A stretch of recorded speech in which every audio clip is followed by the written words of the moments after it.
This themselves, so I conference know. will now be recorded. Sounds good. Very, very good. Okay, and I'm not sharing the screen right now. Can you make me a presenter? You got it. Come to you right now, making you presenter, and it should be all you. Okay. Share my screen. Can you guys see it? I can. Yep. Good to go. Yes. Okay. All right.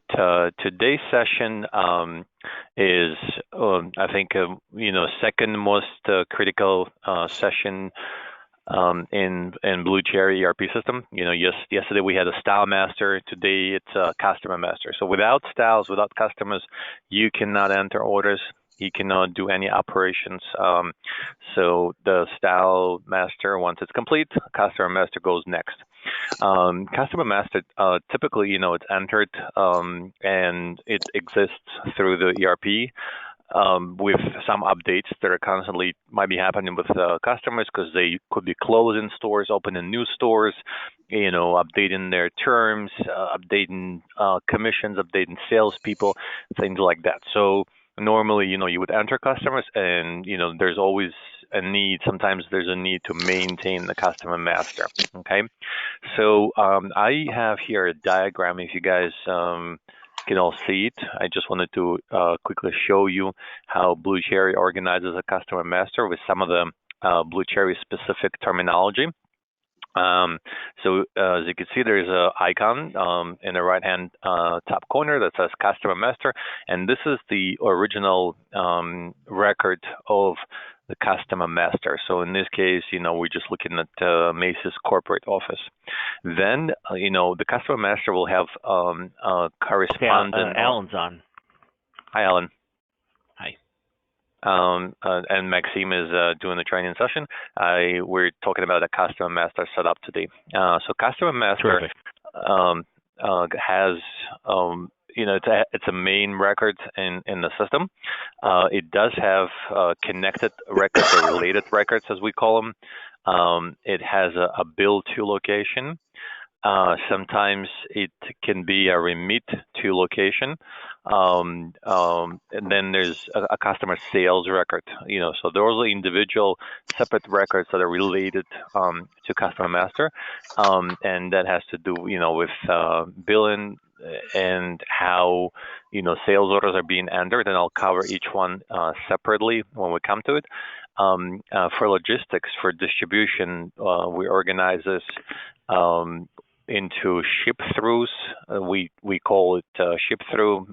Most of the time, I hear in companies they call them DC, distribution centers. In Blue Cherry speak, we call it ship-through. And then you do have customer stores. So sometimes customer could ship directly to stores, as you could see, based on these arrows, and sometimes could ship to a ship-through or DC, and then DC will ship to those customer stores. So, you could ship to DC, mark for customer stores, or ship to customer store, mark for customer store, and so forth. So this is your Customer Master organization, okay? And I will move this away now. I will open up Blue Cherry.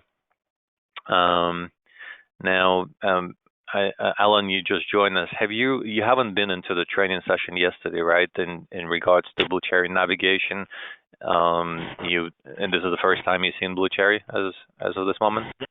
That's correct. Gotcha. Okay. So we're logging into a data set called training. This is where we're going to do the training.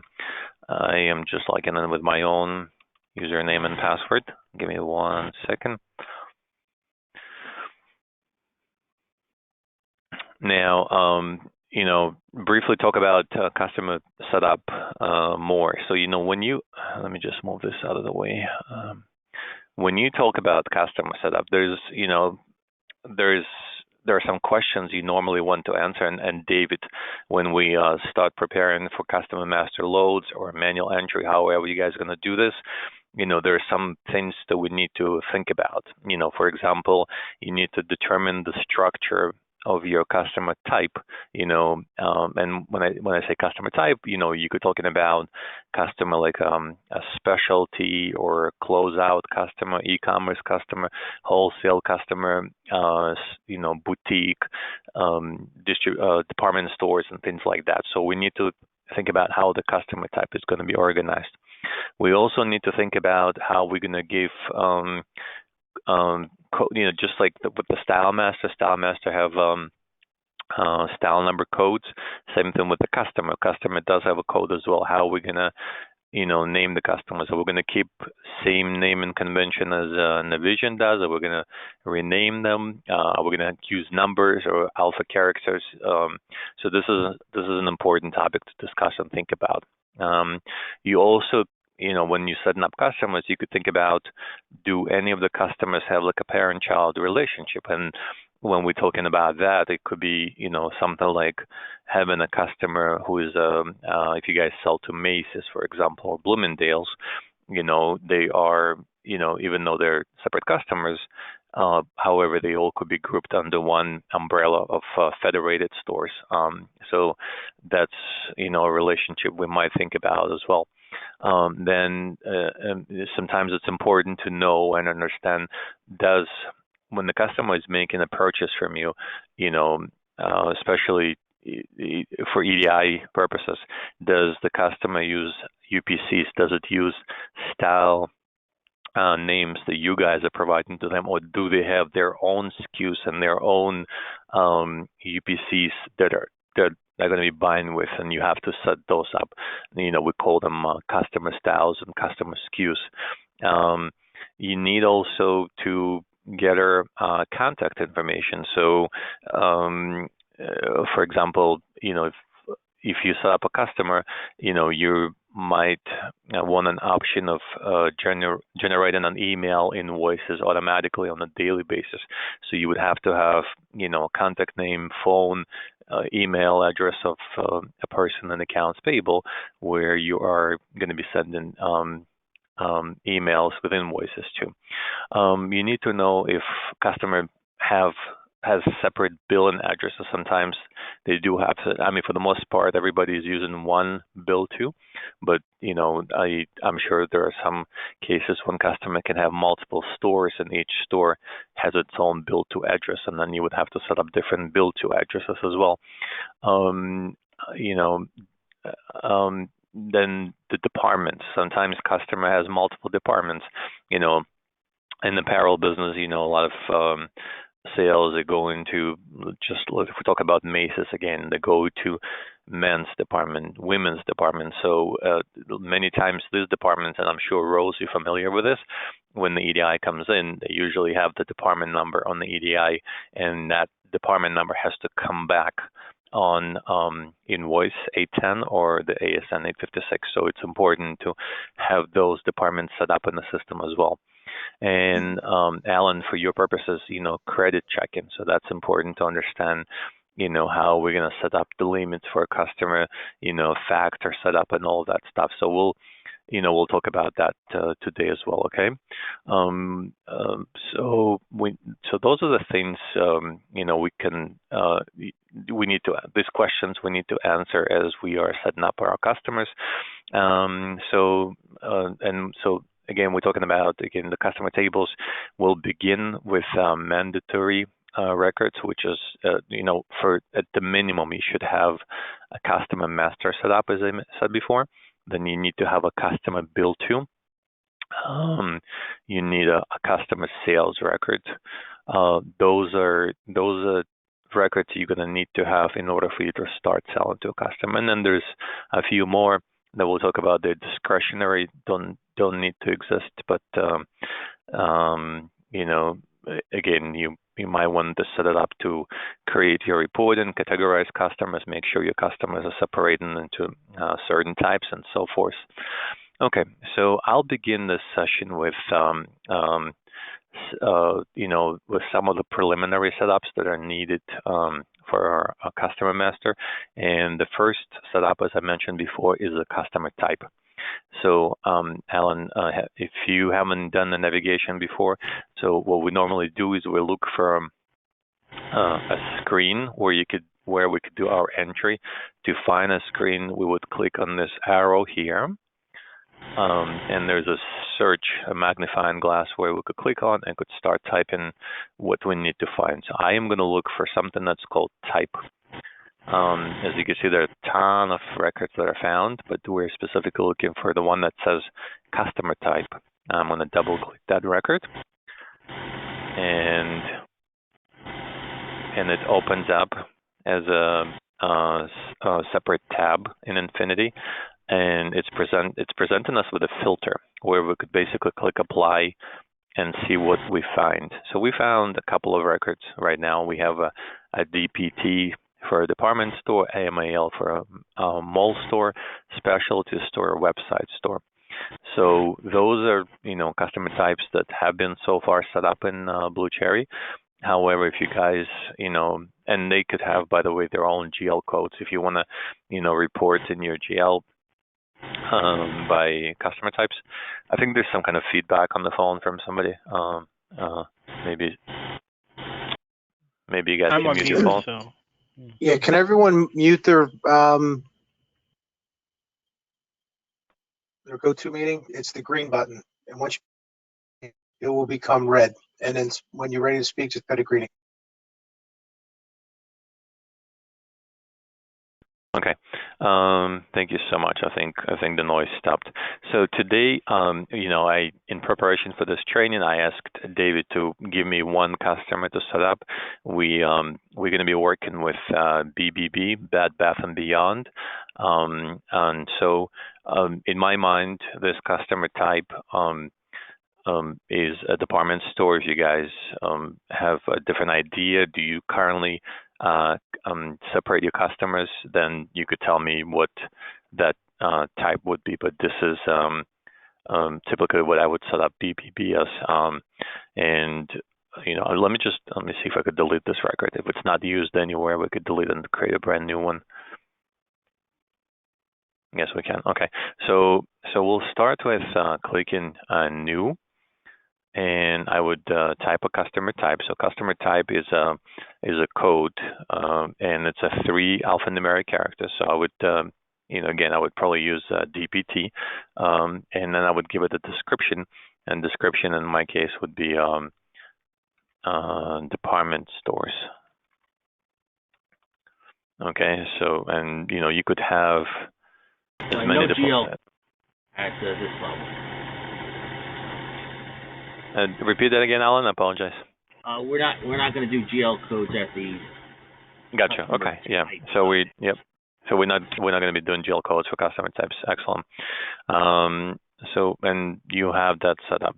If you want to, if you have like a small, mom and pop boutique, maybe you would do a customer type BTQ, for example, and you would call it boutique. If I misspelled it, I apologize. And you could, and then you could see right now you have all these.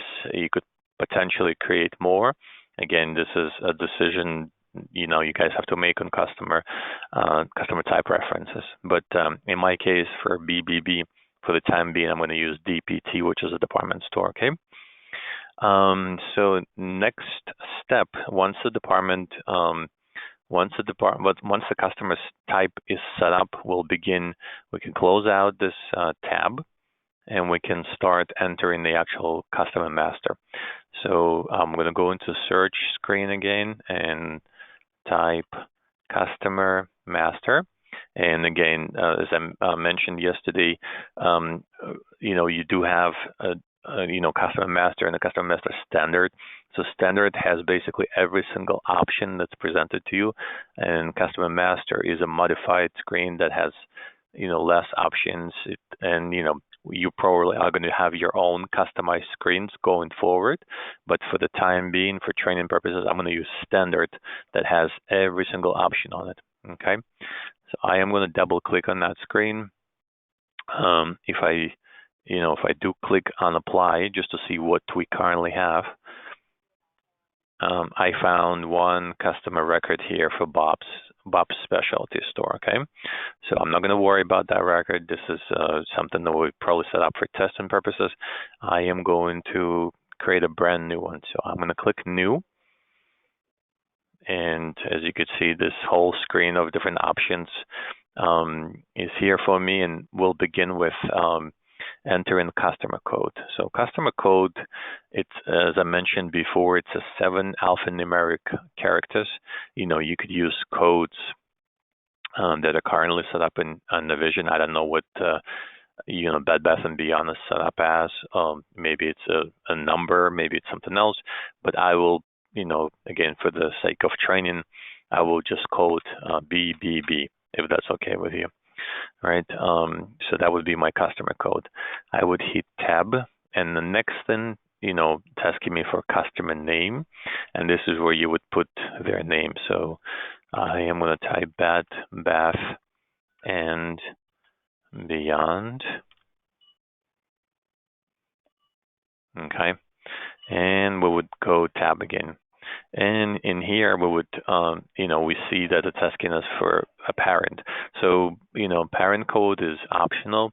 It's basically, only necessary if you have sort of like a, one corporate entity that, has like a fiscal financial responsibility for multiple customers. It's just like a customer code. It's a 7 alphanumeric characters.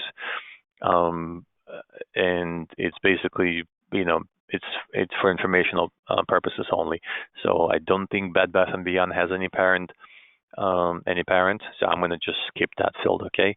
It is not a required field. As you could see on this customer master record, there's a very few required fields. You have your customer code, customer name, and a customer type. Everything else is basically non-required. But obviously it's beneficial to have as much information as you can. All right, next flag is basically active. By default, it's active. You could deactivate this if you stop working with a particular customer. For my training purposes, I will keep it as active. Then you do have a DBA, and basically it's a standard doing business as field. If the customer has a DBA field, you could populate this here. I don't know if Bed Bath & Beyond has any DBAs. I doubt it. I think they're just BB&B. That's it.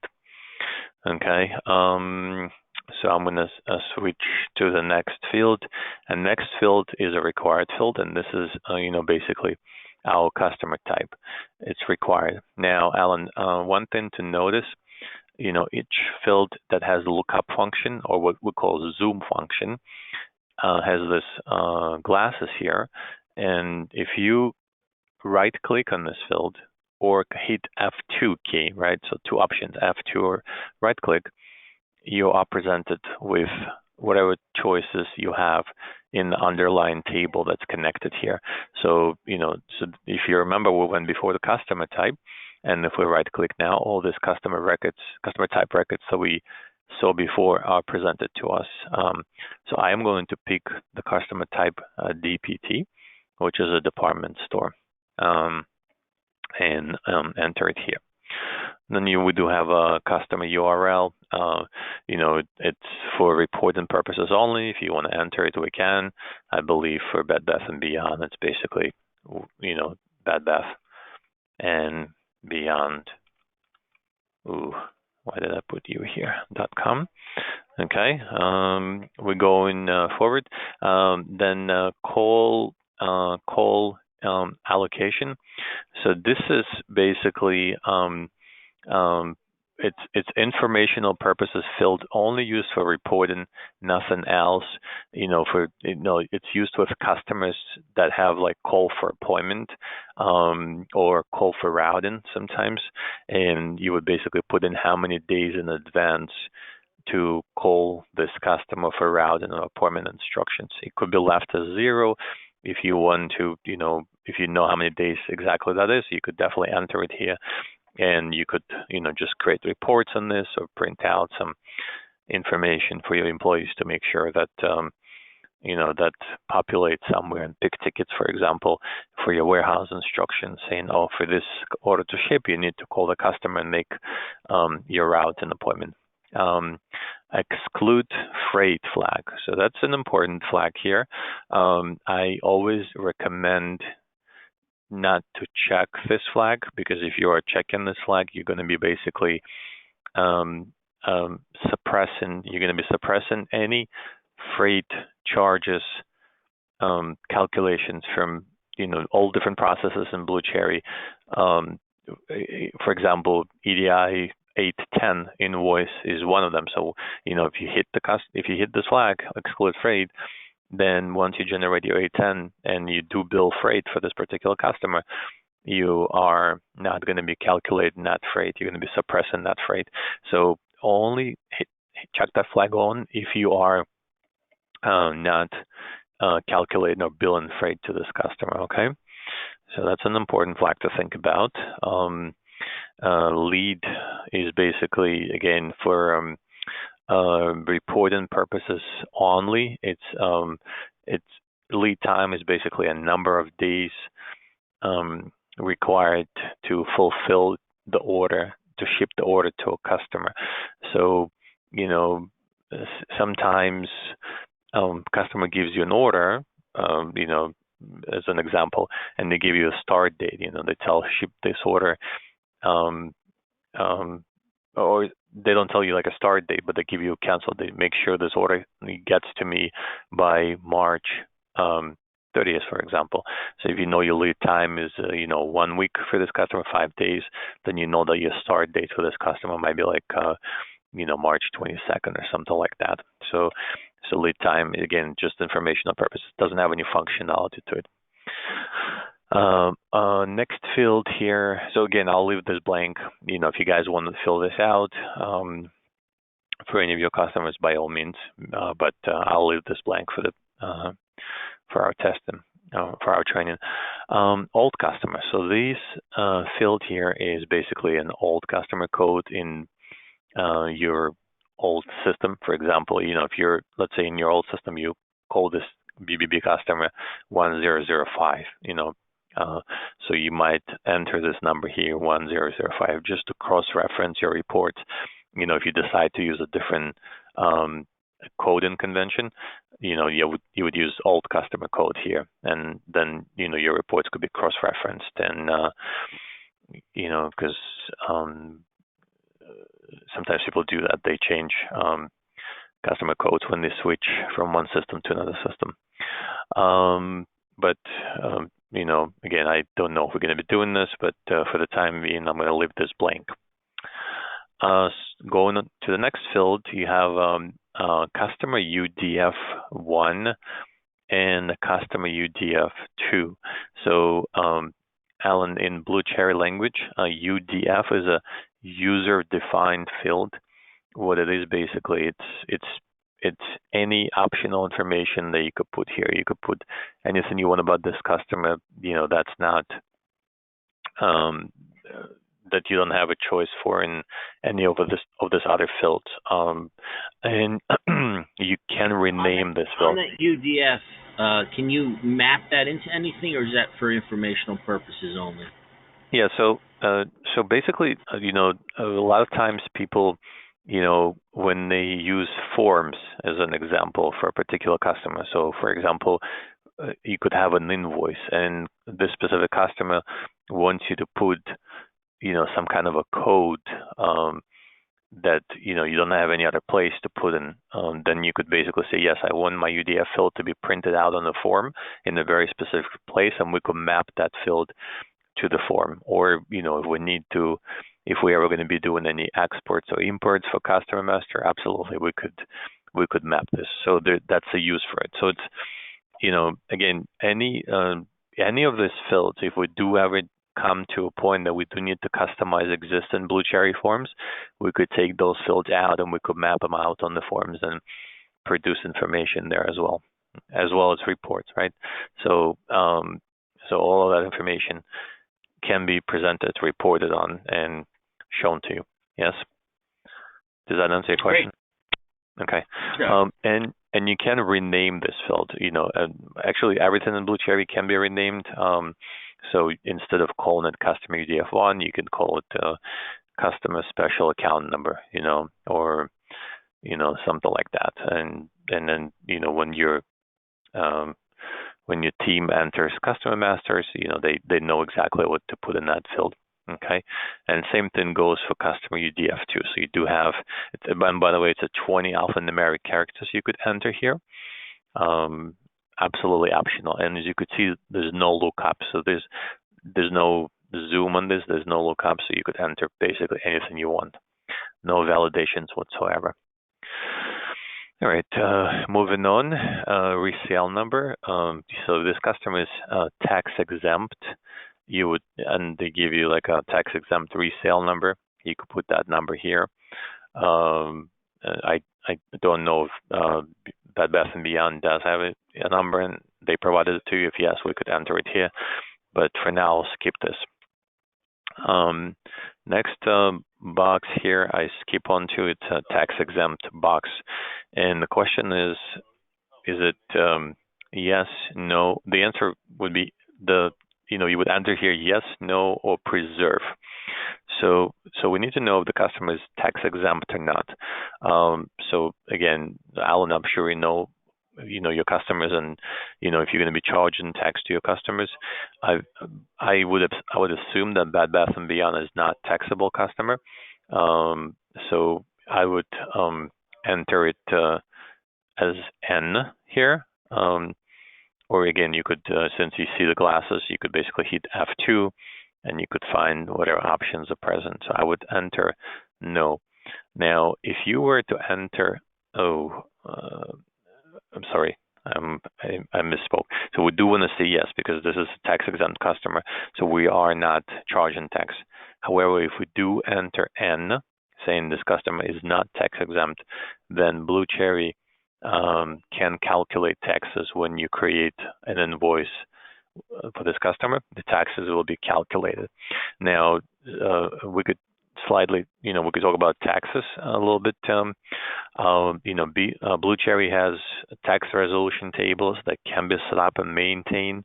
Or we could connect to like a third-party integration. For example, if you guys know Avatax is a robust third-party taxing product, and for sorry, what did you say?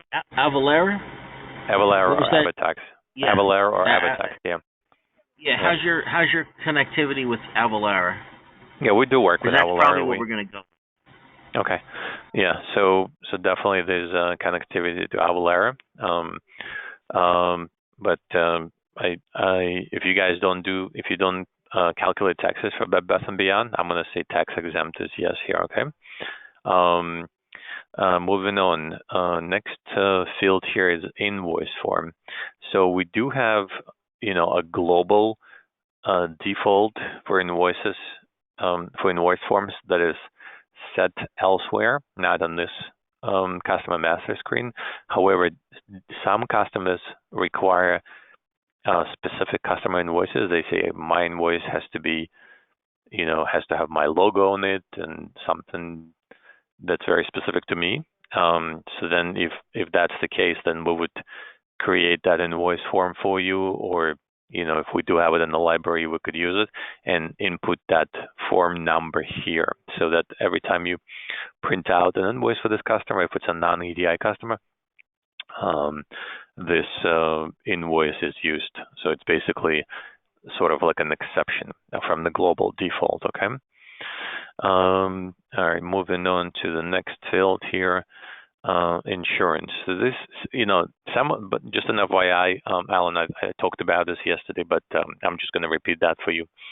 Sometimes you see fields on Blue Cherry that were created because, many things in Blue Cherry are created by customer demand. So customer says, oh, I need this specific flag for something. And you probably may never use this for yourself just because it's not being used. So this is like an example of a flag. Insurance, it's used by another customer of Blue Cherry for a very custom shipping functionality. So I would just leave this as a default and not touch it here. Okay.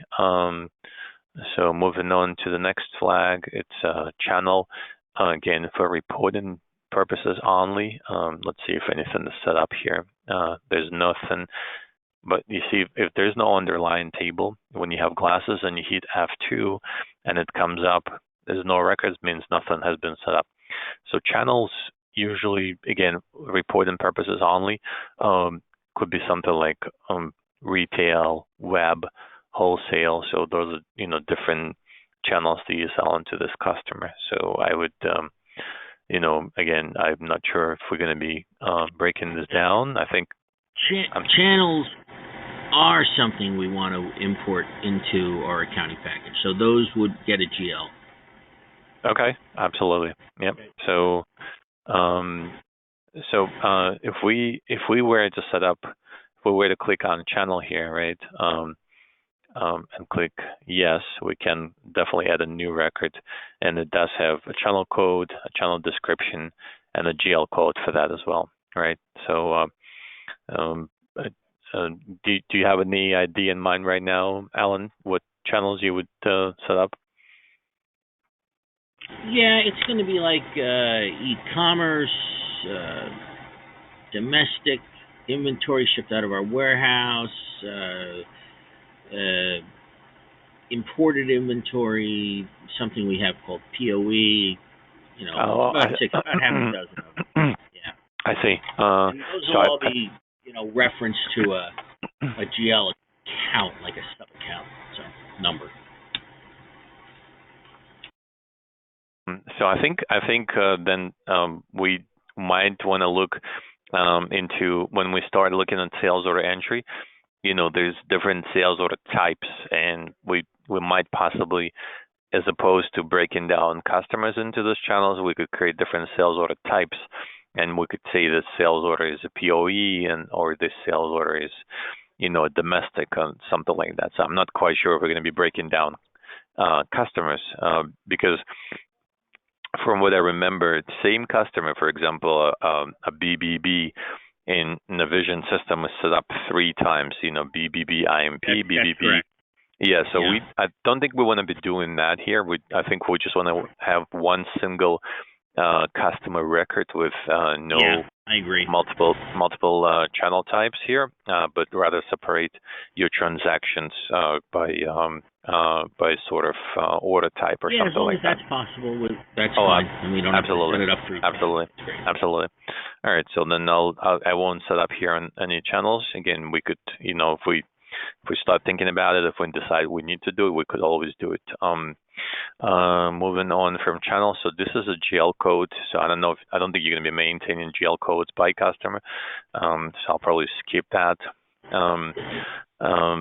Import first invoice date. So sometimes, when customers come into Blue Cherry, they import their invoices from another system. My understanding is we're not going to be doing this, so I'm going to leave that blank here, okay? And then moving on to the next field. Where am I? I lost myself. Import, okay, invoice duty, okay. Yeah, so invoice duty, it's checked by default. There is a process in Blue Cherry that's called sales duty process to calculate duty. If you need to, it's a separate process you need to run specifically for any of the, for duty calculations if you ever do need to do that. So we typically, recommend to keep this as checked by default, even if you're not going to be calculating any duty, because it won't affect anything for as long as you're not running that particular process. But I'll keep this on right now, okay? The next field here is code. Code is basically a preferred language code, on how this customer will be communicated. So I would, default is English because you work in, your global setting. So for example, if this customer needs, Spanish communication, you could change that, but normally we would just leave it as blank and not change it at all. There's a flag that says always print. So what this flag means is, and I think Rose, if you could tell me, is this BBB customer, is it an EDI customer or not? It is an EDI customer. It's an EDI customer, okay. Yes, it is. So is there ever a case for EDI customers you guys always print out paper invoices, or it never happens? Well, for BBB, no, we don't print anything. The HN just gets exported. Okay. So this basically what this flag does, always print, is if you have a customer that's an EDI customer and you send them an EDI invoice, but you also want to have a paper copy on hand for whatever reason, then you could set that flag. So once invoice process is run, you do have your EDI invoice plus the paper copy. Since it doesn't sound like you're going to be doing this for Bed Bath & Beyond, the EDI invoice is the only option, then I'm not going to hit that flag for you, okay? Entity use code, I actually don't know what that field does. Again, it has been created for another customer of Blue Cherry, and I don't know exactly what this one is. And there's going to be a few more like that that I actually don't know, because there's a customer tax exemption. I don't know what goes here, and I don't think it's probably been created again for somebody else, but typically customer tax exempt use is only on this tax exempt field and the resale number. So I'll skip this. Next one is says print invoice. So this one always has to be checked. It's just a Blue Cherry functionality. If you don't check that, then invoices will not get generated. So we do want to check this flag at all times. Different flag from always print. So always print will generate a paper copy for EDI invoice. Print invoice needs to be checked. Otherwise, your invoices will not generate at all. Okay. Financial customer. So this is basically, if you're working with like a third-party financial system and you have a different customer number for that, you can put that number in. So again, Alan, as an example, I think you're going to be working in a cell. So I'm not sure if you're going to have uniform customer codes across systems. If you are, then you won't be needed, but if you are going to be using customer codes differently in Blue Cherry and SL, then we might use this field to make sure that the financial customer name is different, okay?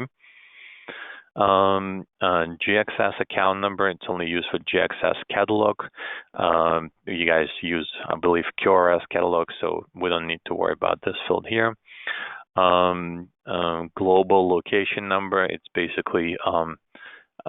basically using the GS1 system of standards to identify the physical location of a customer.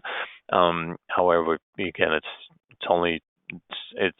I rarely saw it used, so I think we're going to leave that blank. So, we talked about everything in this band, a header band here. Again, as I said, most of these fields are pretty much optional for reporting and information purpose only. The most important thing is the customer code, customer name, customer type. Make sure it's obviously active. If you're not charging freight, you might want to hit that flag. And the tax exempt, those are important fields, as well as invoice print, and everything else is pretty much optional. Then we come here into the address of a customer. So the address for a customer is basically the address of their corporate headquarters. So I think, let me just see, David sent me an email with address for this customer. Okay, here we go. It's 715 Morris Turnpike.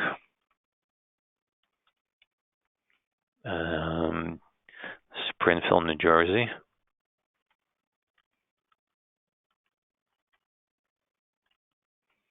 And the zip code is 07081, and the country is USA. All right. And last but not least, you have your additional header information here. So as you could see, we could minimize the address so we could see the additional header, and we could open up the additional header. And the additional header has 4 separate tabs that we could expand and see what information is presented to us here. Again, typically all these are optionals. I process balance is one of them. So that's an important question to know, process balance and invoicing. So, for example, let's say you have a pick ticket. Let's say you have an order for 1,000 pieces, right? So you pick your order, pick 1,000 pieces. The pick ticket is for 1,000 pieces. You send it to a warehouse. Warehouse starts shipping the order. They find out they only have 950 pieces on stock. So they ship 950 to a customer, generate an invoice. What do you do with those 50 pieces? And so basically those are the options here. Process, balance, and invoicing. Option here is basically if you hit on F2 to see what are the options, you have either back order or cancel. So O or C. So what will happen is if it's back ordered, then upon invoicing, those goods are still going to be open on the pick ticket. And if you do have extra inventory later, then you could ship that balance, create a second invoice, and get that balance out to a customer. If it never happens, if you find out yourself in a situation with the customer where you basically just short ship and then you complete the invoice, so you don't have to leave any pieces open, then you would instead of back order, you would choose C for cancel, and then you would specify cancel type and a cancel reason code, right? So you could, for cancel type, for example, you could say customer cancel or house cancel, and cancel reason code. I'm not sure if we do have any reason code set up right now, but let's see what we have. Nothing. So cancel reason code, it's a separate table that we can set up. Do you guys know what you do, Rose or David? Typically, if you do have remaining balance on the big ticket, do you just cancel it out, or do you ship those goods later? Yeah, the account is a back order account. It is set up that way. We do ship it later on. Okay, it's a back order account. Very good. So then I won't do C here. I'll do O. Okay, and if you notice, right? So once I hit O, this two fields get grayed out, so you cannot do any entry in them, right? They open on C, but if I do O and I hit tab, obviously there's no cancel tab, no cancel reason code, so the goods will simply remain open on your order. Okay, so this is a process balance tab. Next one is the sales order tab. So the sales order tab is also kind of important. It basically, sets up validations for you.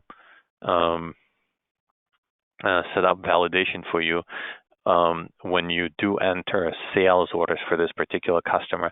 So, for example, if you use PO, if you check that box, use PO, then once you start doing a sales order entry, you will not be able to enter a sales order for this customer. PO does not exist. So if you leave it blank, then it will throw out an error saying, we need to use a PO number. So I normally do recommend to use this box at all times. Just, I know sometimes people start entering sales orders, they forget to enter a PO number, for example, for bulk orders and things like that, where a customer doesn't give a PO number, but we normally do recommend. I would check this, yes. Use department number. This is for customers that do have department numbers, as I said before. An example is men's or women's. I'm not sure if Bed Bath & Beyond sends you department numbers in EDI. Would you know this, Rose? Off the top of my head, I can't really say that right now. I could look it up. I think they do. I think they do, actually. Okay. Would you know what those departments would be? Yeah, I don't remember the department numbers, but yes, it's not numbers, but like at least names. Do they have names for departments? Do they, do they separate it at all? If it's not, that I don't know.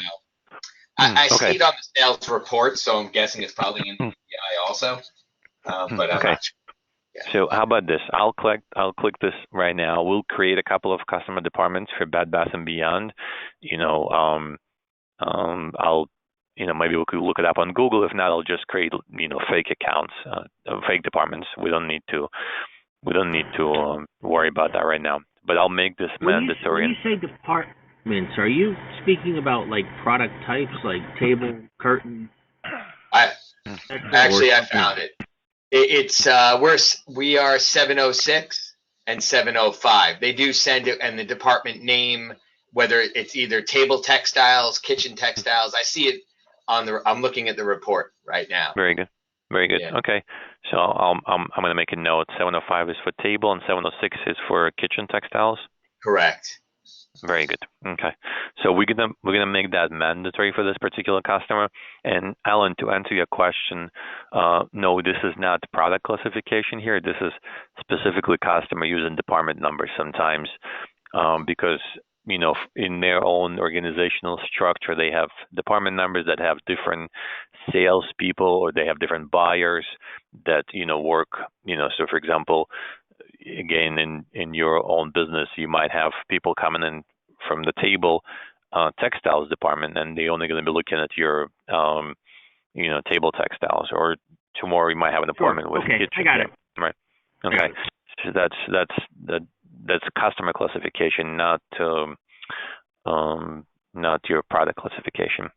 Then you do have a flag here, a field here that says factor client number.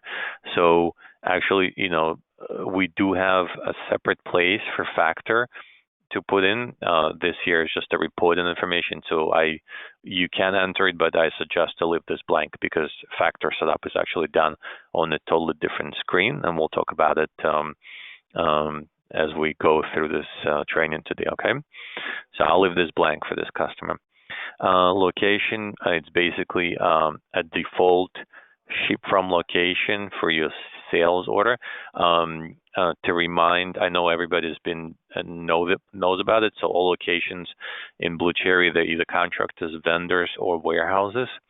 So if you know that to this particular customer, you're only going to be shipping from your California warehouse, then we could populate this here.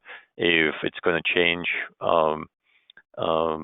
from customer to customer, then we would probably leave this blank. It's probably a better idea to leave this blank, because I know, like for example, for BBB, you can ship out directly from your factory, you could ship out from your warehouse. So I would probably leave this blank here. Allow back order. Basically, it's a flag that doesn't drive any functionality, reporting purpose only. So I'm going to hit this. I'm going to check this on because, as Rose said earlier, this customer does allow back order. SKU UPC. This flag basically, what this does, it enforces UPCs on order entry. So if you enter in an order and you enter in a style on an order, and this flag is set to make sure the UPCs are there, or same with EDI orders. If they're coming in, we want to make sure that UPCs are there. This flag will basically throw out an error on the order entry and say, hey, this style does not have any UPCs assigned. So depending on how you bring in your EDIs for Bed Bath & Beyond, if they're using UPCs, we might want to check that flag to make sure all the UPCs are coming in for this particular customer. So I'll keep this on here. Next flag is warrant on zero price. So what this does is basically when you do enter a sales order, and you're, for example, as an example, you might be sending a sample to a customer, right? And you're not charging them for a sample, but you do want to create an invoice in the system, just for inventory purposes, and things like that. Then you could enter this style at a zero price to a customer. So you could set up a flag that says warn on zero price. So you still can save the order and create an invoice with a zero price, but the warning is going to be thrown to you and just saying, hey, by the way, your inventory is you put in a style at a zero price. So we do recommend to set this flag to warn at all times, just because sometimes people make mistakes. They start entering style number on the sales order. They forgot to put the price. They forget to put the price, and and then they create a sales order with $0. Allow duplicate SKU. So what this does here is, for example, when you create a sales order and you do, you put in a SKU, which is, let's say, yesterday we set up that napkin size 17, dimension 17. So that's your SKU, right? And then you would enter that same SKU on the second line of a sales order. Why do people do that? Sometimes, they pack them differently. For example, one line would be 1,000 of these napkins packed in four packs, and then the second line ship me another 1,000, but pack in 5 napkins in a pack, something like that. Same exact SKU, but packed differently. So allow duplicate SKU. Basically, what it tells you is, yes, I could enter multiple lines of the same exact SKU in my order entry. So I'm not sure if that ever happens to you with the customers, but if it does, we could set that on for this particular BBB customer. Next is use preferred shipper. So I typically recommend people to leave this off, because there's some functionality behind it where you could automatically pick up a shipper, which is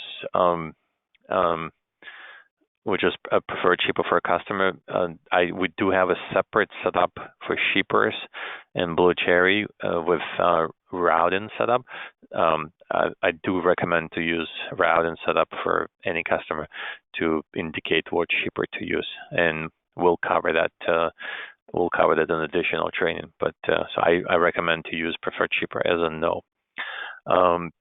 Cancel another create bulk. I actually don't know what this flag does. I'm not 100% sure. I think it's a new flag. So I'm going to skip that. And same thing for manifest at start of conf screen. I don't know what this flag does. Last is bill of lading load type. It could be floor or pallet. This is basically if you print out bill of ladings for any customer, then you could indicate what kind of loads this customer is using. Is it a floor load or pallet load? Again, this is pretty much optional. I don't really see many customers using that. So those are sales order entry defaults or validations. Again, I would probably make sure that use PO, use department number are checked, or at least use PO is checked, and then enforce the UPC as well as warrant on zero prices. Everything else is pretty much optional. Next one is warehouse. So in warehouse, you do have a few things like SPS account number. So what we call SPS is basically small package shipment carrier, and that would be something like UPS or FedEx. So this field here you can put in third party bill and account number here. So if for example, this customer says, hey, ship to me by UPS, and here is my account number to use. So this is where you would enter this information, the SPS account number for third party billing. Pick ticket copies, the standard flag, the standard set is always to 1. So you basically, when you create a pick ticket and you print out a paper copy, you'll create 1 copy. Sometimes people ask for more than 1, but I rarely see this happen. Usually one pick ticket is perfectly enough. And you can always reprint it if you want to. Calculate freight. So this flag is important. So depending on what you want to do for this particular customer, if you bill them freight, so different options is, you could set up freight instructions in Blue Cherry. You could say, for example, you could do like flat rate and say, bill by piece, by weight, by anything you want to, like a flat rate shipping, you could do the same thing.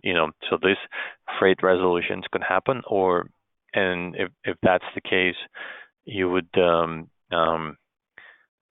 put in yes to calculate the freight from Blue Cherry using Blue Cherry setups.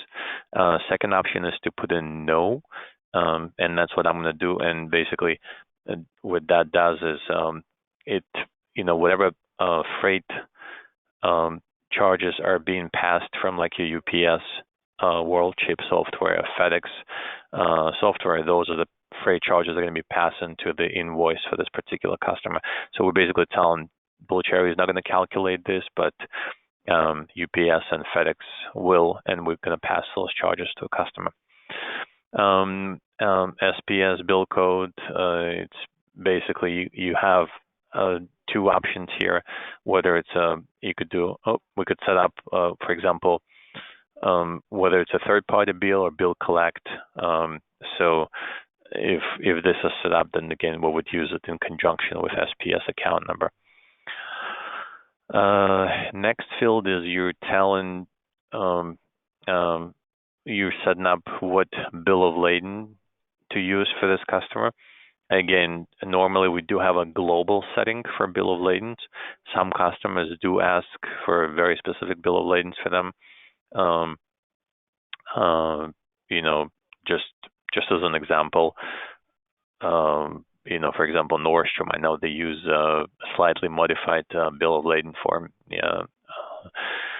because they do consolidated shipment. So, you could possibly use that here, but again, I rarely saw a customer that uses more than one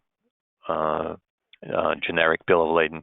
So I would probably leave this blank and leave this master bill of lading blank as well, just because we have a global setting for that.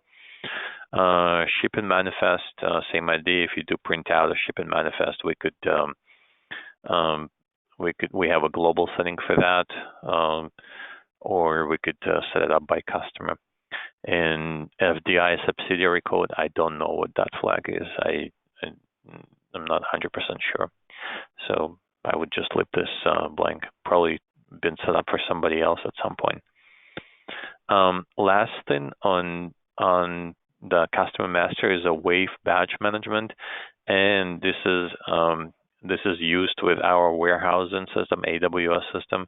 So we're not going to touch this at all. We're just going to keep this as default settings. So this tab is not important for us.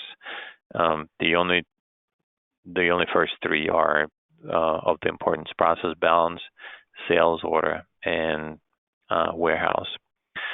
And that's it on customer master. So I believe we completed this. I could go ahead and save this customer master right now. Good. So we do have a customer master set up. If we click show filter now, we can see we do have two customers in the system, Bob's Specialty Store and then Bed Bath & Beyond. And as you can see, the customer type is here with some of the information like an address for a customer. Okay. So we speak about customer master. So the next important thing to do is to set up a customer bill to address.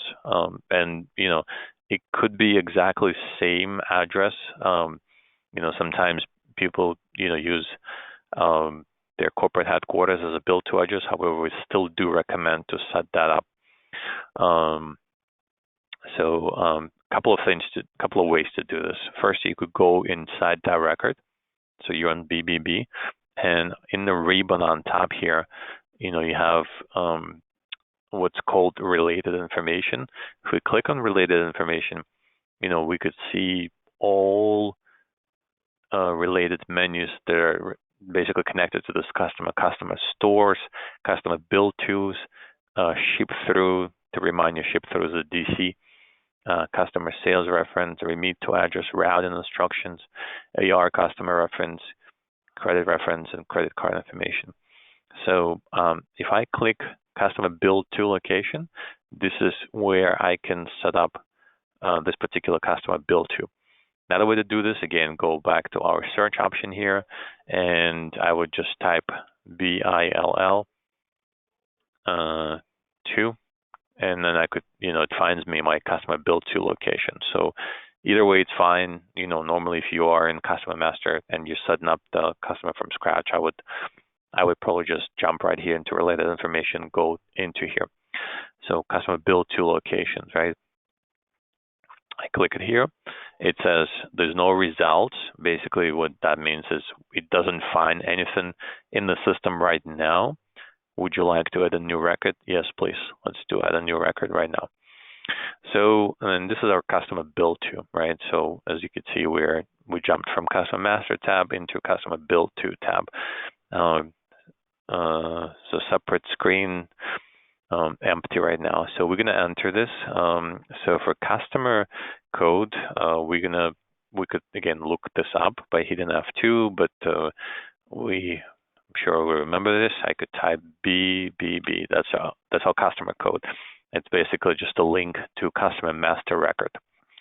So I'm gonna hit, as you can see, if I hit tab, it automatically populated the customer name here because the customer exists. If I were to type something by mistake, BBY, I hit tab, so it's blank. It doesn't find anything here. But BBB tab did find my customer. Bill to code. So bill to codes are only required if customer does have multiple bill to addresses. I am going to assume that this customer only has one bill to code. So I am not going, even though I know it says, it's a little confusing because it says here required, but actually it is not required if it's only one. It's only required if you have multiple bill to codes. So I am going to leave this blank because this is pretty normal default for any customers. Bill to name. So bill to name is basically, how you want to call this bill to location. So some customers will say, hey, my bill to is going to be accounts payable. Somebody will give you something else, AP, could be anything else really, but I think, let me see if David gave me bill to here. Okay, yeah. There's no name here, so I'll just put in bill to name accounts payable. That's okay with you. And then you have the bill to address. So David's email says bill to address is different from the corporate headquarters. So I'm going to enter it. 13 Sugar Hollow Road. City is Danbury. State Connecticut. And zip code is 06810. Country is US. Remit to, right? So talk about remit to, right? We, in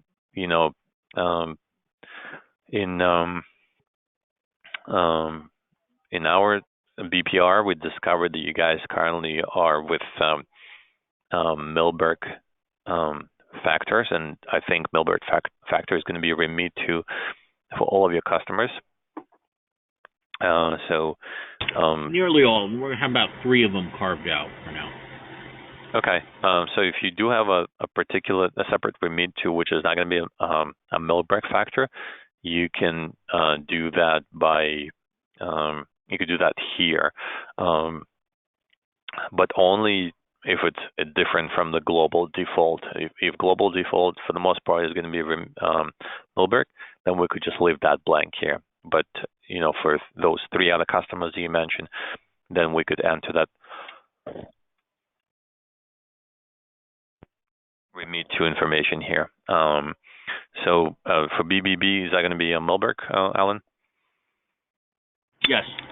Okay, then we'll just leave that blank here, okay? Currency, our global default is US dollar, so we could keep that blank and just not populate this. Obviously, we need an active record, so it's default right now it's default as an active record. International region code. So this field drives any international customers you have. If there's something in BlueCherry set up that's called international pricing. So, for example, you could be selling napkins for $5 in the United States, but for $3.50 in Canada, for example. So then you can do international pricing set up by international region code. So if this particular customer does have this international region code and you want to use their pricing, you could populate this here. I'm not sure if you are going to be doing this. If yes, we could always talk about it for your international customers, but this being an American customer, so we'll leave that blank. Organization codes don't pertain to you. Basic organization codes are used only if you guys use organizations. Organizations are basically separate financial entities.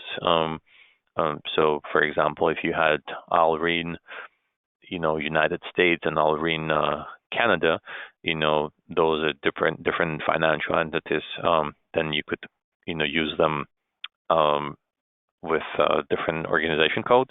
But being that you only have one company, so that doesn't pertain to you. And again, the global location number is just it's a part of GS1 system of standards. So we're not going to use that. And that's it for Build 2. So we did the customer master, we did the customer Build 2. I am going to save this, and we are done. So that's the next step. So like I said, customer type first, customer master next, and then customer Build 2 location. All right. So now we could talk about customer credit, and that's an important discussion actually here. So this is the next thing we would set up for this particular customer.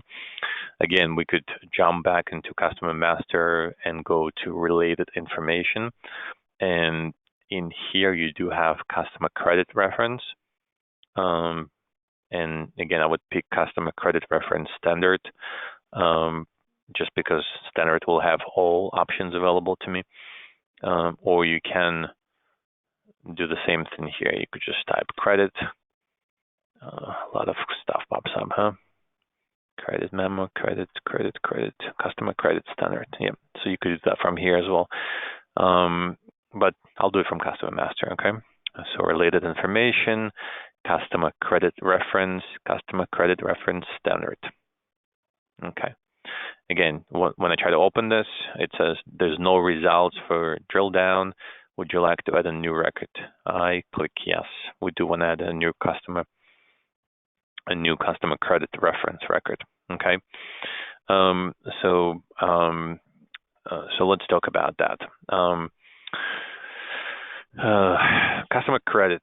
So this is where we need to answer some questions that can have business implications.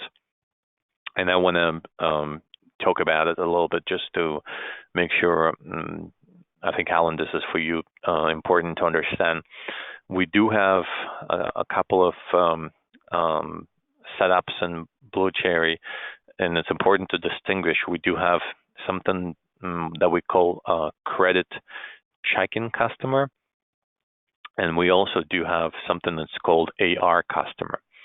So as an example, when you go to a factor and the factor gives you a credit line, let's say $1 million for federated stores, but your Mace is one customer, your Bloomingdale's is another customer. However, you have like basically a joint global credit line between these two. I don't know if I want to call them subsidiaries, but children basically. So Macy's in this case would be a credit checking customer. Bloomingdale's would be a credit checking customer. But if they are giving you, a global line for Federated, then your Federated would be your AR customer. So it's important to understand how your factor is giving you this credit lines. Example with Bed Bath & Beyond would be, I think they do have a subsidiary called Bye Bye Baby. So, if you do sell to them, for example, then, you need to see if your factor is going to give you one credit line for each, or is it going to be, it's going to be for everything. But, so it's important to also decide how you're going to be, extending credit to a customer. Is it going to be just at customer level, or, at possibly division customer level? You're not using divisions here, so I think we could skip divisions. And how is it going to be? Is it going to be like an AR aggregate, or is it going to be separate by customer? So those are decisions we don't have to make right now, but I'm just giving you like a heads up, Alan, to make sure you know about them. But I'll begin my setup here with thinking that Bed Bath & Beyond is going to be one single customer, and you get a credit line for this particular customer. So I'm going to skip divisions here. We're just going to say that this is global between all the divisions, because right now we only have one. We possibly might have two divisions, finished goods and raw materials, but as of right now, we're thinking about just the finished goods division. So I'll skip this field. It's not required. Then we go into a customer code. Again, we could either type this or we could look this up. I will look it up. And we put Bed Bath & Beyond, right? So immediately it found in my customer here. And so let's talk about this field on customer credit reference. First thing is the assigned date. It's populated automatically. And basically this is the date when your credit reference was created for this customer. So obviously it's March 19, it's today's date. The next field here, last invoice date, this is basically, it will be populated once you start creating invoices for a customer. It will show you when the last time the invoice was created for this particular customer. Entry date is, it's optional. Don't need to put this in. It's basically used for informational purposes only. This is typically used as the date of a first-time customer started doing business with Allreen Home Fashion. So, if customer started doing business 5 years with you, you could enter that date here, just so that it show you that, this customer's been your customer for a very long time. So I'll leave this blank for now. I don't know when you guys start working with Bed Bath & Beyond. Currency USD is populated automatically because of the global default.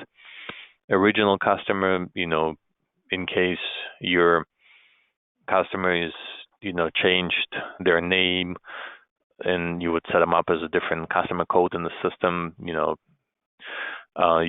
could enter it here. So they just linked together. You kind of know, okay, this is my old customer, this is a new customer name. So you could do that here. Again, I'll leave this blank, move on. Bill to code. If you, creating credit reference for a particular bill to code, it's just it's a global credit reference for BBB. So we're going to leave that blank as well. Bypass check-in. So this basically, if you hit this yes, then you will always allow to ship to this customer regardless of, your current exposure, whatever the credit position is with you. You basically saying, I don't care, I'm going to ship this customer no matter what. So if you do want this customer credit reference to work, then we do need to make sure that this flag is not checked, because then, every time you enter an order for a customer, this customer credit reference will be checked against. So I'm going to leave that as a no. So we're not bypassing checking. Next flag is percent limit up. So for example, if you have $1 million credit line for this customer, but you want to allow 5% over credit limit, then you could enter it here. So I think in the BPR we spoke about that usually a factor gives you a line, and then you guys do your own house credit. So I don't know if it's calculated as a percentage of a credit line, but if it is, then you could enter it here. Percent limit down, basically it's how what's the percentage of a limit below the credit limit to give you a warning. So basically, let's say if you put this 5% here, if your credit exposure is not at 95% right now for this particular customer, and you enter a new sales order for this customer, it's going to throw a warning saying, you're approaching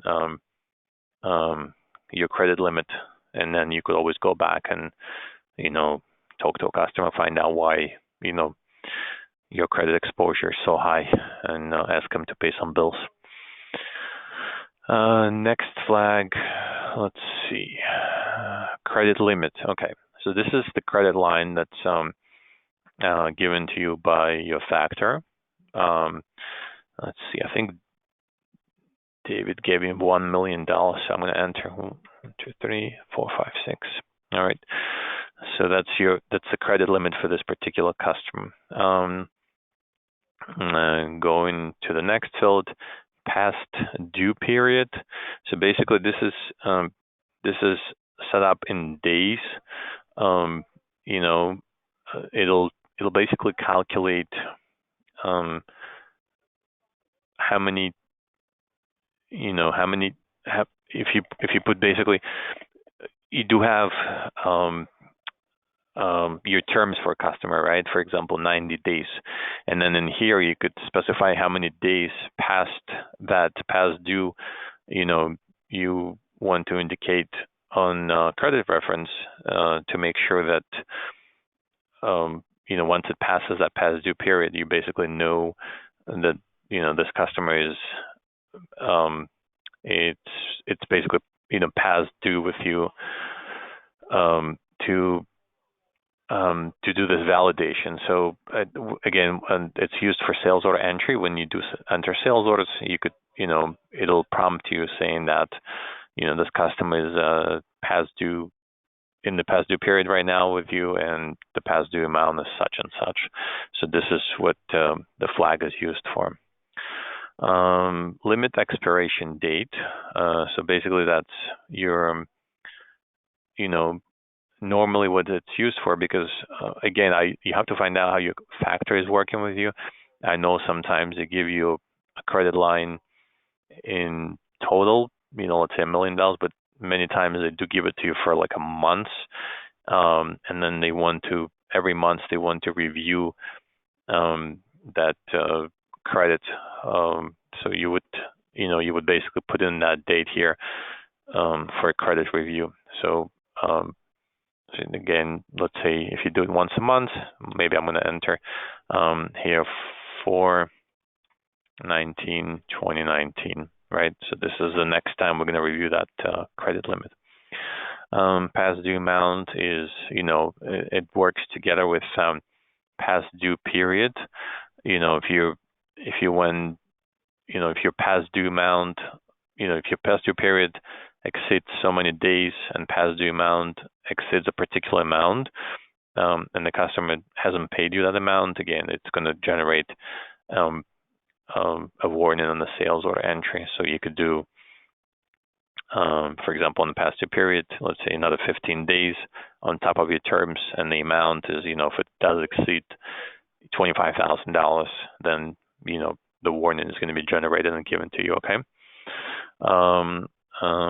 So that's on past due amount. Let's see, terms days. Terms days is what's the maximum? So this is used basically when we continue setting up the customer. The next step would be set up the terms for a customer, and a lot of times salespeople, they are setting up terms on their own. So you could basically in here in terms days, you could populate, let's say, 90. And that basically gives restriction to salespeople. They cannot use any terms for this customer that will exceed 90 days. So for example, if this customer is a risky customer, then you could probably, put down 30 days maximum. So your salespeople will never be able to use terms of 60 days or 90 days. So that's basically a limitation you could enter here. Next flag, again, all these three, past due period, past due amount, past due percent, they all play together. So if your percentage of past due exceeds a percent of this amount, whatever the credit exposure to the customer is right now, it will generate a warning on sales order entry. The next one is available credit. So this is an auto-calculated field. This field will, so right now your credit line is $1 million. As you start entering sales orders, this available credit will start going down. It shows you 0 now because we haven't saved this record, but when we save this record, it's going to change to $1 million. And as you start entering sales orders, it's going to basically deplete. It's going to diminish that credit limit for you. Okay. Let's see. Average date late is also auto-calculated for you. So, if you do receive payments for this customer and they're late, it will calculate that this customer is always 5 days late or 10 days late. Informational purpose only. Personal guarantee. This is used if there is a personal guarantee from a particular customer. If yes, then you could enter, you could say yes, and then you could say when that personal guarantee expiration date happens. Then you could do also LOC, letter of credit. If this customer has a letter of credit guarantee, you could say yes here. You could say how much the letter of credit guarantees and what the expiration date for this letter of credit guarantee. Okay. Then there's also some other information, just, again, informational purpose only, pretty optional. D&B number, Dun & Bradstreet, and then you could do their rating if you have that knowledge, as well as the date. Then you do have, different other ratings besides D&B. I don't know what they might be. I think D&Bs are one of the most popular ones. I'm not sure what PAYDAX number is, Alan. Maybe you know what this is, but I've never seen this used. I'm not sure what this does. I have no idea what PAYDAX number is, although I've plenty of DUNS numbers. Yeah. Credit. Credit wrap is again informational purpose only. Somebody who is basically, it pulls up every user set up on Blue Cherry. So whoever is basically working with this customer, and I imagine Alan's going to be you, so you could populate this here. But if there's going to be different people working different customers, you could put whoever the credit representative work with this particular customer. Collector. So I think since factor is going to be collected on your customers, again we could leave that blank. But if you're going to be, I think you're going to be doing chargebacks in house. Is that correct? So if you could put whoever the chargeback person, whoever the chargeback person here. Yeah, you could put that here again. If that chargeback person, if different customers are being served by different chargeback people, and if it's only one person, you technically don't need to answer this. And let's see. I think if you and a couple of things here. Extend open AR amount or past amount due and extend days late. So you could do that. Just if you decide this customer reached the credit limit. And you trying to enter a sales order, and the sales order tells you that the customer, exceeded the credit limit, you could come here and you could extend this field by a certain amount. Give them another $50,000. And once this happens, you'll be able to enter that sales order. But then again, it's basically at this point, I think it's your in-house decision if you want to extend credit to this customer or not. And I think that's it on this credit reference. So I am going to go ahead and save this. All right, so this record exists now. So just to show you again, if I close customer credit and if I close customer bill to location, so I'm in customer master and I want to see what's happening with this customer, like what their credit is. I could go to related information, customer credit. And if you remember before, when we clicked on it, it says no records exist. Would you like to create a new record? So right now, if I click on it, it takes me straight into that record right there, right? And you could see what the credit limit for this customer is, what their last invoice dates are, and so forth. So you can basically see that your available credit for this customer is $1 million by clicking the calculate button here. And this will basically change depending on what sales orders you have in the system. So that's on customer credit reference. So we talked about customer master, we talked about customer bill to, and customer credit. Next table to set up for a customer is called customer sales. I personally think it's probably one of the most important tables for a customer in relation to the sales order entry, because basically all your sales orders will rely on the setup on the customer sales record. And what they are is basically the default for order entry. They're time-saving defaults.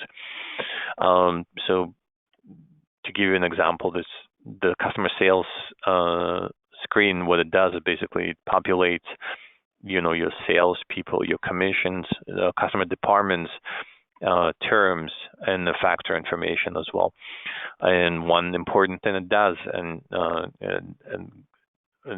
that's important, I think, David, for you to know, is customer sales screen also uses assigns priority codes to customers, and priority codes are extremely important for allocation, and we'll talk about that in a moment when we start setting up the customer sales record. So I'll go ahead and start doing that right now. I'm in customer master again. Again, my choices are either I could do a search or I could just click to related information and go into your customer sales reference, and we're going to pick customer sales reference standard. So once we do this, again, no records are found. Would you like to add a new record? Yes, please. So it's simple enough setup here. Again, customer code is required. It's a link to your customer master. I am going to enter BBB, and I'm going to hit tab. It automatically populates that this customer Bed Bath & Beyond, and automatically populates this customer is active. These fields are common from the customer master setup.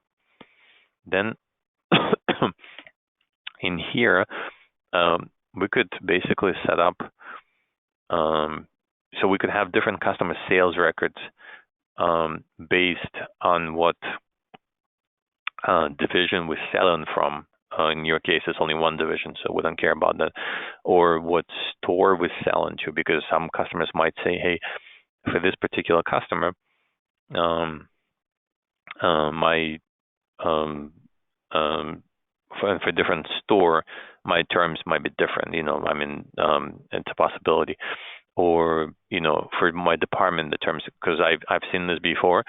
Again, in the apparel business, sometimes men department of Macy's could have 30 days terms, and women department could have 60 days terms. So you could set up these terms depending on department. So in our case, we do have 705 and 706 departments for Bed Bath & Beyond. So if their terms are different, you could set up two different customer sales records for those two different departments. And also you assign, and Brian, if you're still on the phone with us, if you remember, we spoke about yesterday, and we talked about how different customers could be assigned different price codes. If you remember, we had a price A, price B, price C, price D, and a price E. So for example, for this customer, I could say that this customer, it's a customer who's buying a lot, so I'm going to give them price B code instead of price A, right? Or maybe so that would just take customer master ownership and move it to the sales department to maintain that, or in the setup, the sales would advise accounting what matrix the customer would fall into. Is that how? I think definitely customer master is set up by somebody in either AR operations, and again, you will decide this internally. Yeah, this is going to be Rose and myself, and then what we'll do, Brian, we'll talk about standard operating procedure, because what we don't want is sales to just change the price on the fly and us not know about it. Exactly. Yeah, that's why. Because anytime you're talking about pricing, that's really sales driving it, but there might be changes to the way you want to code somebody, but I don't want them going into the customer master and making changes. Okay, just I understand. Okay. And just one more thing. In terms of that price code, is A, B, C, D, that's fixed in Blue Cherry, or it could be named like boutique, independent, specialty store? We can rename. They're not, the letters are fixed, A, B, C, D, and E, but I think when you pop because I don't see it there, that's why. Here, let me answer this real simple. Bottom line is that we're gonna establish this A to E pricing, and then we're gonna assign that pricing to a certain customer. So for example, we're gonna have a pull down, and then if, for example, you have a sales order and you want to override that, so you tell Rose or myself, David, this PO, I want you to change this price. We can just do what's called a mass update, change the price on the fly, and then ship, pick, pack, and ship. All right, thanks. Okay. Thank you, David. And so an important thing here is priority code. So priority code is used for allocations. So when you basically run allocation process and you have a limited number of goods, limited inventory, and you have two customers fighting for the goods, BBB and Amazon, for example, then allocation process will use priority code to decide who is going to get those goods, basically. So you could assign priority codes from 001 to 999. So you have plenty. Although we do recommend, to not complicate things, not to use more than 3 or 4 priority codes. And with priority codes, they work with the lowest number being the highest priority. So if it's priority 1, that customer will always get the goods. If the shipping dates and the inventory and the style number they're looking for is exactly the same, so this customer, the allocation process will pick the goods for the highest priority.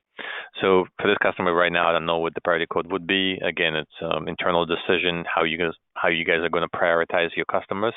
But I will enter something in the middle. I'll put priority code 500 right now. Okay. As you can see, it shows me the customer type as department, and basically this is our header level information. On additional header, this is where you're going to enter your sales order default, right? So basically, every time you enter a sales order for a customer, BBB, any department for that customer, any division for that customer, any store for that customer, any merge group type, any order type, it will use defaults that are coming from here, right?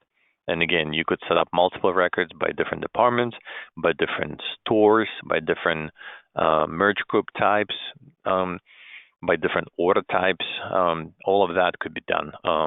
So if any of these setups here below an additional header might change, you might have different customer sales record created for this particular customer. So I'll start with one, which is going to be like a global generic just for the customer only. So the first important thing here, this tab, that's called factor. So factor tab is where you basically say, and this customer is using the factor, and who is this factor? So if I right click here on my glasses screen, we have some credit cards set up as factors, and we also, but we don't have our Milberg factor set up. So let's go ahead and set that up right now. We could do this in two ways. Again, we could go into factor reference by searching a factor in search. And we do have quite a number of different records that are here. And we have a factor reference standard. That's one way to do this. Second way is in Blue Cherry, every single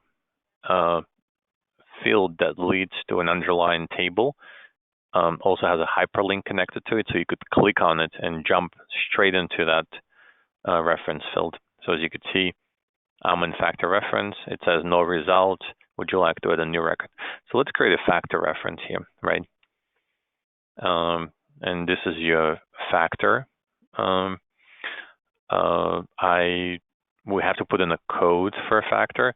So I'll just use a code Milberg. Oh, we only limited to 5 characters. So let's see. We'll just call this MLB, right? And I don't have that information, unfortunately, but I'll call it Milberg factors. Alan, do you know by chance what the address is? Not offhand. Well, actually, I do. 99 Park Avenue, New York, New York. Zip is 10016.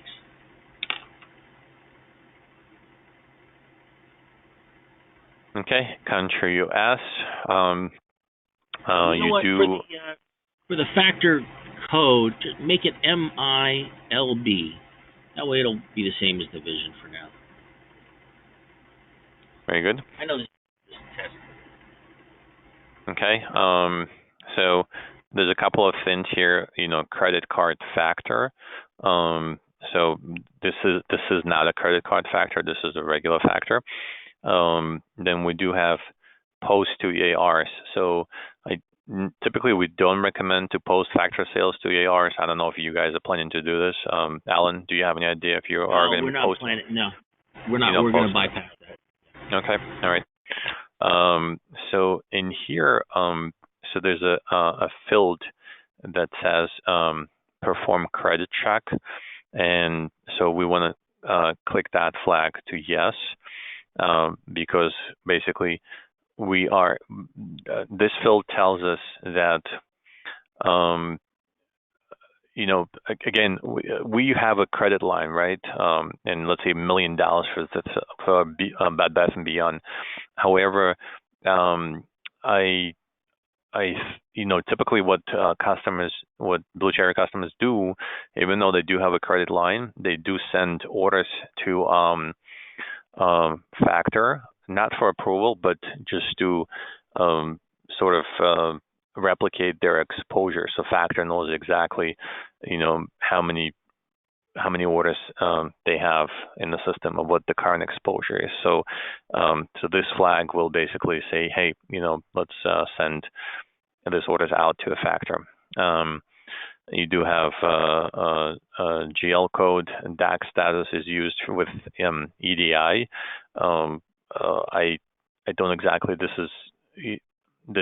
Once our EDI person starts working with you, we'll see if DAX status needs to be changed. I don't think. I actually don't believe that Millbrook is going to require that. So I think that's going to be blank.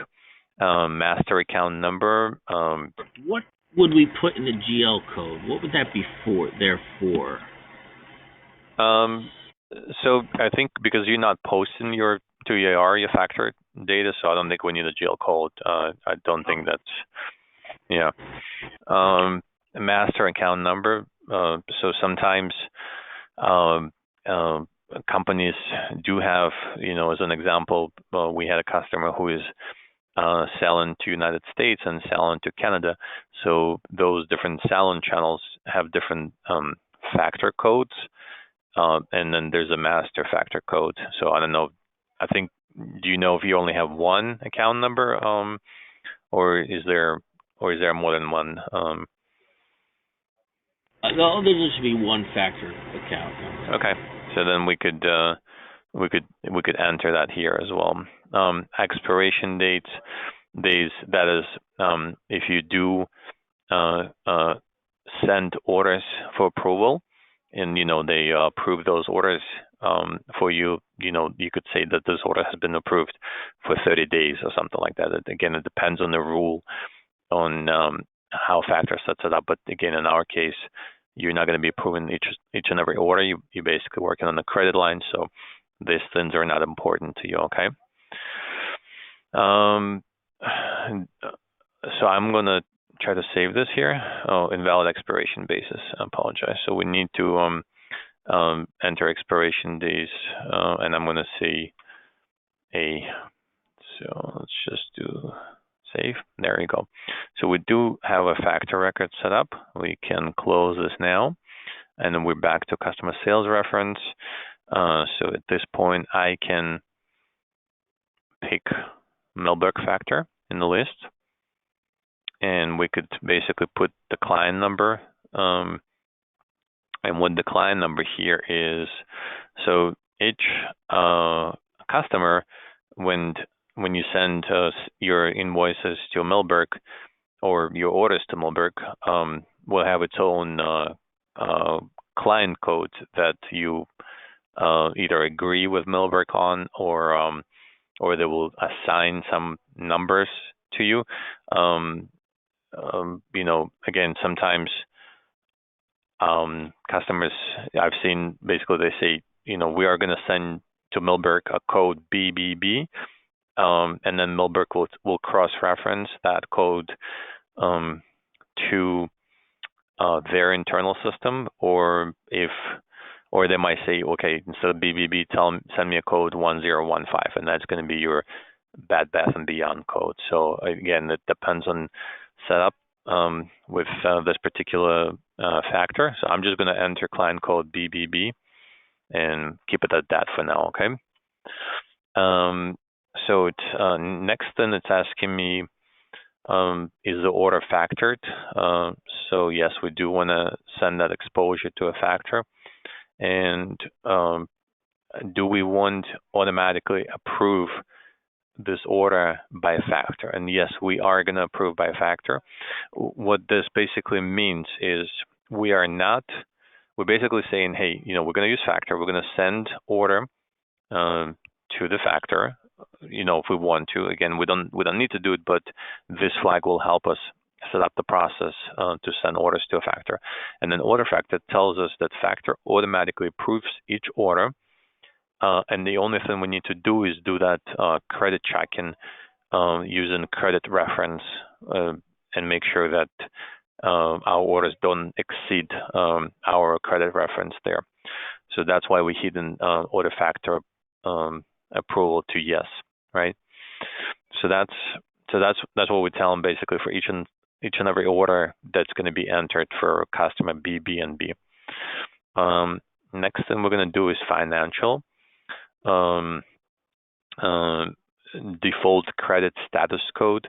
So sometimes when you onboard new customers, let's say you start working with them and the terms haven't been established yet, and the factor didn't give you a credit line just yet, but you already have orders from this customer, so you can enter a credit called H here, which is basically hold. And what we'll do is when you create a sales order, it'll allow you to enter the sales order, but when you start allocating that order, when you start picking the goods, it will tell you that unfortunately the order is on hold. It cannot pick those goods, it cannot allocate the goods. So at this point, you have an option to either manually change this to approved or keep holding it until a factor makes a decision and gives you a credit line for that particular customer. But in our case, this customer we are working with, we have a credit line, so I'm going to change credit to A, and we are automatically saying that this customer is basically it's automatic credit checking using the credit reference. Okay. Then you do. Oh, and then if you enter H for hold, you could also provide a hold reason why you hold in this. I don't think we have any reason set up, but a reason could be like waiting for credit line approval from customer, something like that. Anyways, I'll change this to A for now. The next thing is the discount code. So that's where typically you might have different sales records by store, for example. So you let's say customer open up a brand new store, and many times then they say, hey, every time you ship something to the store, it has to receive a 15% discount. So for that particular store, then you could create a separate customer sales record and say this shipment to this particular store will get a 15% discount, and then you would put that code here. And I don't think we do have some discount codes set up, 2%, 10%. But you could set up as many as you want. Discount percent discount code. Okay, but for this customer, we're not going to do any discounts. Then you can put a DNB number here as well. If you want to, a separate remit to number for this customer if you want to, and an SPS bill code. So again, as I know you already see this before, like SPS bill code, but depending on how you set up, because some customer could have a different small package carry a bill code depending on what store you ship into. So this could change, and so those are going to be basically like exceptions based on those rules. So I'll leave this blank. We let global defaults drive this for us, okay? So that's financial. The next one is international. Again, this is for international customers. We talked about this before, about international region codes and currencies, and then international pricing for them. But we're not doing this here. The salesperson, okay? So salesperson is required for a customer.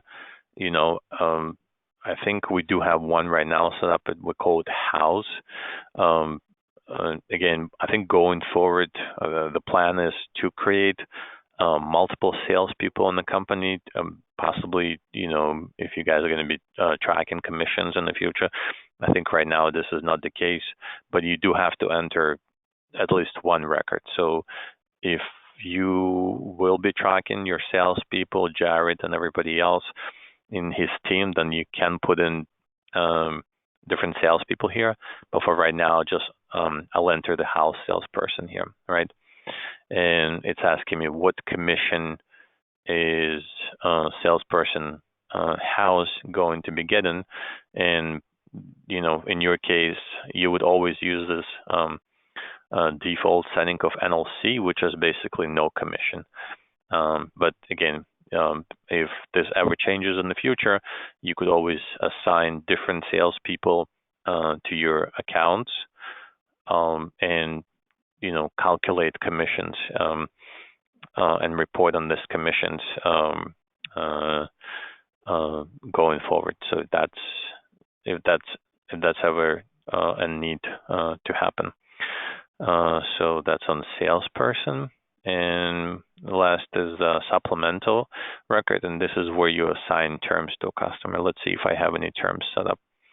So I have a number of generic terms here.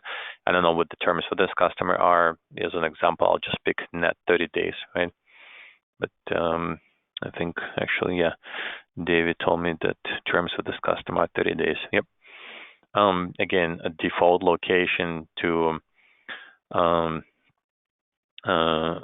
ship from, and that's something we could always think about setting up, because as you could see, you could create a different customer sales record by order types, and that's what we spoke about. So we have, import orders, we have POE orders, we have domestic orders. So if we do separate our order types by that, we could create different order types and different customer sales records, and saying, for order type DOM, let's ship always from location in California. For order type, IMP, for this customer, ship directly from a factory, if you know what that factory location would be. And then in here, again, for informational purposes only, you could enter people like claims representative or customer representative, as well as your supply number to this customer. Then in here you would, it tells you basically if you want to resolve a standard cost on transactions, which is basically written in the system. So, and this is used for margin calculations. If you are, creating a sales order and you do have standard cost for your goods, margin calculations are going to be resolved on that. But you could also, pick FOB cost, weighted average cost, frozen cost, or system cost. So this is, and like I said, this is used in your financial reporting for margin calculations. So I think right now we're talking about standard costs. So I'll probably pick C here. And this is how we're gonna resolve cost in the system. Then you could put in a supplier name, and basically. Before you leave before you leave the standard cost, average cost discussion, why does CGS have such a preference for standard costing versus average costing? Simplification sometimes, so I think I would, David, have you done any internal discussions in regards to costs in the system with Irene? The answer is yes, and that's why Alan's asking that. What your preference is, or why you guys? My opinion, it's obviously it's a group business decision, but my opinion is that it's a lot cleaner. It's like I said, yeah. But Alan's asking why Blue Cherry does it. Blue Cherry doesn't have a particular preference to use in standard cost, but we normally it's a simplification, and if you're reporting on or decide not to report, basically on exceptions, basically something like when you create a cost sheet and then your costs are coming as different, sometimes this frozen cost might be helpful to report on that, but it does require extensive setups and follow through. So normally a simplification and cleanliness of reporting, this is what the preferred method is. Again, depending on what exactly you're looking for. So I think it's something that we still need to discuss and talk about as we start setting up the system and make sure we just meet your particular requirements. But okay. Okay, that's fine. Supplier name, and this is something that basically, if you're shipping to this customer and they don't know you as Irene Home Fashions, but they know you under a different name, you could put that here. Shipper, you could pick a default shipper for a particular customer on this record, and make sure every time you enter sales order, that shipper gets populated, sort of a default shipper. Always print. It comes back to printing paper invoices with altogether with the EDI invoices, and then you have your ship terms.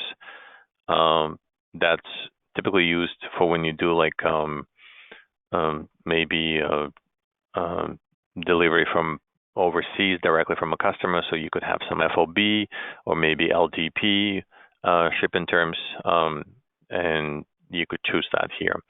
And we could again separate that by order type. If you ship in from overseas LDP, then we could possibly connect this together. And then you do have some SEC codes as well. SEC, I think Rose should be familiar with this. It's normally used on EDI for allowances. So this SAC codes could be defaulted in here again, maybe by a particular store. When you send in an EDI information, then you could send a SAC code with your discount, saying this is a new store discount. So that's what SAC codes are used for.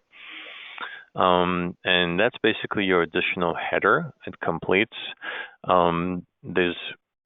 There's also a detail record here that you could change salespeople for this customer by merge group. So as an example, we do have a merge group code that separates our products into brands.